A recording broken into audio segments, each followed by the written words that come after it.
Let me ask you a question. Do you believe that your life would be better if somehow you were able to get more money right now? Let's say you win the lottery. You finally have the money you need to go on that dream vacation you always wanted. Or to quit the job that always made you miserable, and no longer do you have to wake up tired and unhappy every morning. No longer having to go to the same job over and over again. This is it. It sounds too perfect. Maybe you decide to travel the world now or live overseas. Or maybe you just want to buy your dream home, or that car that you've always wanted. Perhaps it's just the financial freedom that it could give you, so no one could force you to work another day in your life. This is it, you think.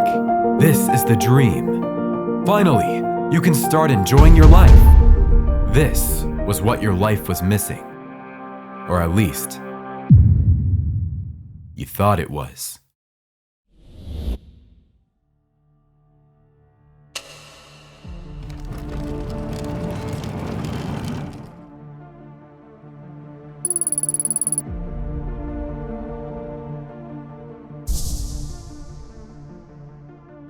Money. This extraordinarily appealing piece of paper that controls what we spend most of our life doing. For most people, 1/3 of our life is spent doing some kind of job or labor in order to get more money so that we can afford to pay our living expenses. But let's look aside from this for a moment and ask yourself a question. Do you chase money? Do you believe that most of your problems would be fixed, or at least slightly disappear if you could get more of it? Money plays a big part of our lives. There's no question about it. There's nothing wrong with chasing money, making money, or wanting to acquire more of it. This video is not about villainizing money, or to say that we shouldn't want more of it in our lives. We all need money to pay our bills, and it also offers great opportunities for better living that otherwise wouldn't be possible without it. But there seems to be a problem with how we relate to it. If we continuously spend our lives chasing more of it, while suppressing our actual goals and values, thinking that someday I'll be happy. Despite the fact that most people would agree that money doesn't buy happiness or make you fulfilled in life, it still seems to drive our behaviors and actions, even though we deep down know that there has to be another way to live a meaningful and fulfilling life. As Alan Watts said, what would you do with your life if money was no object? How would you really enjoy spending your time? The happiest people I know are often people who have no money. Now, that doesn't mean you don't want to have any money, but you have to make sure you understand what money's all about. It's designed to make you, I think, have a better life, but you're going to have a better life if you help other people.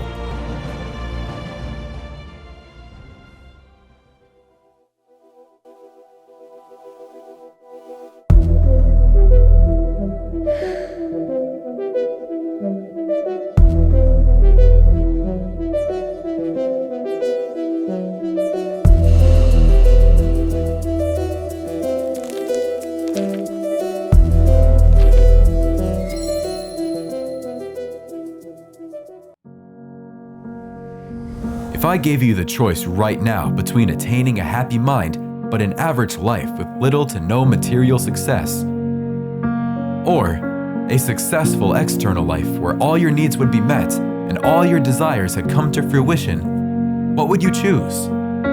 My guesses are that although everyone wants to be happy, many of us would choose the latter option, not because we don't want a happy mind or because we believe that money will make us happier. The reason seems to be much deeper and difficult to control than that. Let's take a look at another way of seeing money, or better yet, another way of seeing life, so that it doesn't control our lives in a negative way. Where better to look than in the eastern part of the world, more specifically, in the 5th biggest religion in the world.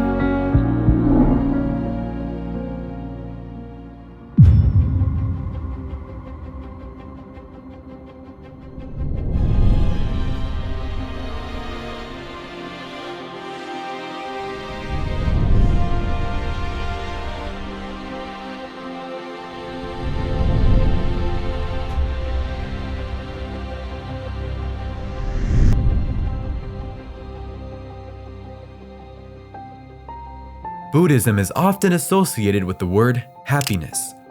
There seems to be a very different approach to life in the Buddhist culture than what we are used to in the Western part of the world, where success on the external level seems to rank very high as what is considered a good life, whether it's through having a successful job, a beautiful home, or just earning a lot of money. Although Eastern philosophy and wisdom has spread worldwide and become more mainstream over the years, especially with the internet, there still seems to be a fundamental difference in what is considered a successful life in many Western countries, compared to the Buddhist way of approaching life. Cast your mind back to the question I asked before, about what you would choose between having a happy mind with little to no material success, or a successful life on the external level, but without the underlying happiness and peace that one often refers to as a fulfilled life.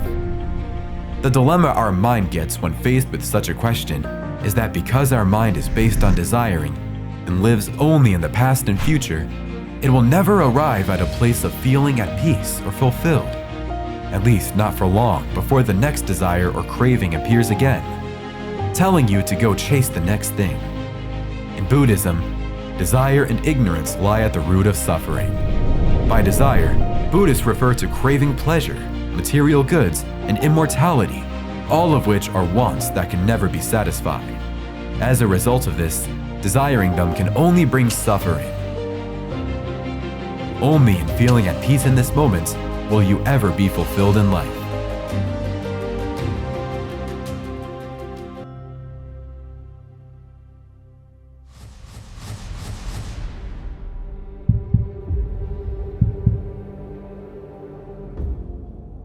I'm guessing you already knew before watching this video that money doesn't bring you happiness.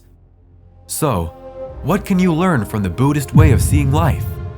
What is it about their way of living that seems to make many of them so happy, compared to a lot of people in the West, who seem to become more and more unhappy and distracted, even though our desires and needs are met more and more quickly? From the very beginning, this video was never about money being a bad thing, but rather about recognizing the way you view money in your own life.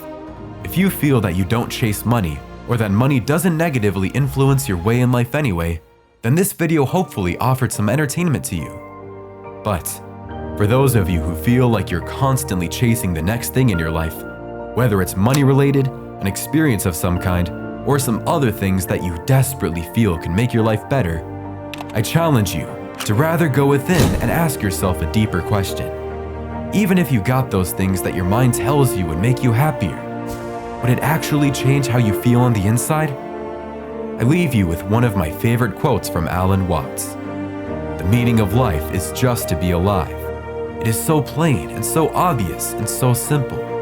And yet, everybody rushes around in great panic as if it were necessary to achieve something beyond themselves.